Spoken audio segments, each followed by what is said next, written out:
Hello, friends, and welcome back to Stories About Entitled People. Let's start our video with a story about the most original way to get rid of annoying phone calls. But before we begin, don't forget to subscribe to our channel if you're new here and turn on notifications so you don't miss a new video every single day. Here we go. Sweet revenge on annoying companies. I love messing with people who call you to scam you or for stupid offers. My father invests in houses and buildings, so quite often he visits real estate sites. We're not entirely sure about this, but we think that his phone number somehow gets tracked and saved by companies when he visits their sites. So he regularly gets calls from companies trying to sell bullcrap offers. He hates it when that happens, so usually he says, "Shouldn't you ask if you're disturbing me?" And then the caller says, "Oh yes, I'm sorry. Do I disturb you, sir?" Then my father says, "Yes, you do," and hangs up. But recently, we decided to take it to the next level, so as he gets called, my father gathers everyone in the house, my mother, brother, and me. We sit around the table. Now, the funny part, so my father lets the caller do the entire offer explanation and then says, "Oh yeah, sure, that sounds very interesting, but for that I'll have to connect you to my manager." Phone goes to me. Caller does the whole explanation again. Then I say, "Oh, I'll have to connect you through to the head of purchasing." My brother takes the phone, again, whole explanation. "That sounds interesting, but for offers on the phone, I'll have to pass you to my secretary." As we all fake being interested, the caller keeps explaining his offer. The secretary, my mother, gives the phone back to my father, always in another voice, who's the responsible one for calls, and he for some reason speaks only French. We're Belgian, so that's quite usual, and Jack is blah blah blah, and then the caller says he doesn't speak French and will have to connect us with someone of the company who can speak French. Then 10 seconds after the guy hung up, we get called by the same number, in French this time. My father picks up again, and we do it all over again until they get sick of it and just hang up, and we all laugh like hyenas. Our record of letting someone explain his offer on a single call is 11. And our second story. No, I won't approve that order. We don't need them for another 4 months. BB is Big Boss, boss of the pipelines for the mother company, and MB is my boss, who was never around and just let me do my thing. This one popped into my head yesterday, but it's from 2013. Back then, I was working on one of the bigger pipeline projects in Australia. I don't want to say the companies involved, but most people in the industry, especially the people that worked on it, would know it when I say the nickname for it was Mountains of Cash Just Vanish. My job was to place orders for consumables. I'd place an average of somewhere around $1 million Australian dollars of orders every 4 weeks or so. Not a huge amount in the grand scheme of the several billion-dollar job, but a decent amount. The process was I fill out a request for materials form and have it signed off by the project manager, PM. He was a no-nonsense guy and was aware that I knew what I was doing and trusted me, so sort of let me go about my business and never really questioned anything that looked legit at first glance. When he was away, his underling would come in and fill in as Deputy Project Manager, DPM. This guy would question every little thing to the point I would not buy anything that wasn't urgent just to not have to deal with him. Anyway, one of my jobs I was designated was to place the next order for welding rods. Due to the amount we would buy and the process of how we had to buy them involved us needing to buy from all the same batch with all sorts of certificates for quality purposes, so we'd have to buy them directly from the manufacturer in the United States. The process was quite time-consuming and was a 4-month process from filling out the request through to delivery of the goods. The time came to kick off the order process. PM was away for several weeks for whatever reason, and DPM was in his place. I fill out the materials request form and take it to the DPM for approval. The order was for 14 tons of welding rods with a 7-figure total amount, and the conversation went like this. Me: "Hi, DPM, this is for the next batch of rods. Can you sign off on this so we can get the order on the next ship out of the States so it gets here on time?" DPM: "Wow, that's way too much at this time. We don't need them for 4 months. Come back then." Me: "We need to order these now or it's going to cost $250,000 in air freight so they get here on time if we order them later." DPM: "No, I won't sign. Come back later." Me: "Okay, see you later."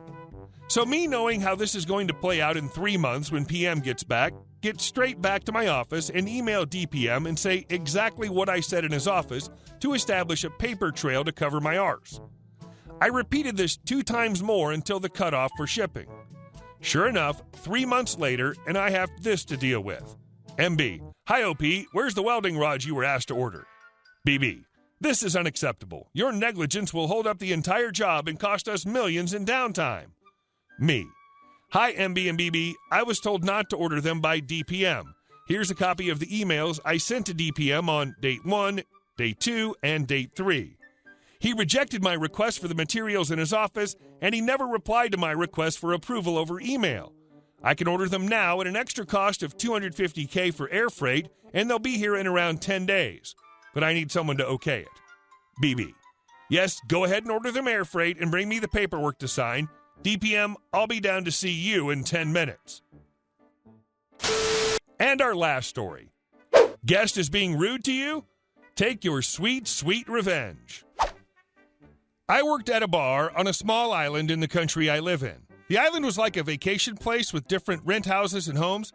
There's also a lot of camping spots at the beach, so campers often come here as well. The place I worked at was the only house with a bar and a place where to get warm food, so we got a lot of guests just coming in to eat and have a few drinks.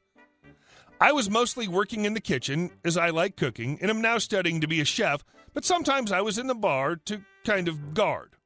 I stayed behind the bar, keeping an eye on the guests and the cash register. I'm not old enough to legally sell alcohol or any food, so when someone came in to order, I had to go to the kitchen and either call the owner or her boyfriend. One day I was behind the bar. We had a lot of guests as it was the weekend.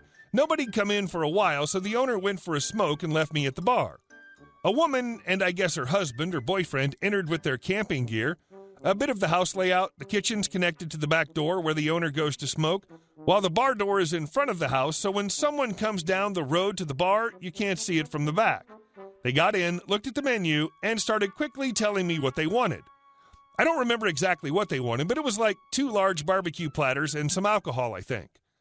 I was starting to get out from the bar to call the owner when this bee yelled loudly, "Didn't you hear me?" I was shook.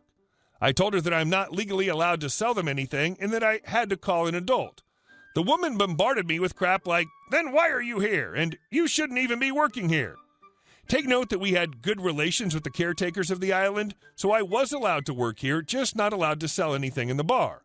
I told her this, and she just sat down and told me to call someone older then. Also, there were other effing customers trying to enjoy their meals or drinks while this woman yelled at the top of her lungs.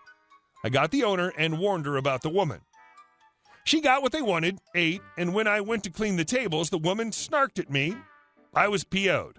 But I did notice their camping gear, so I plotted a plan. I worked on that island on previous years as well, so I made a few friends there who also worked there on summers. Also, the island was pretty small, less than 2 by 2 kilometers, so in the summer I'd gone exploring every inch of the place. I knew every camping spot, every old monument, every tourist attraction. I knew it all.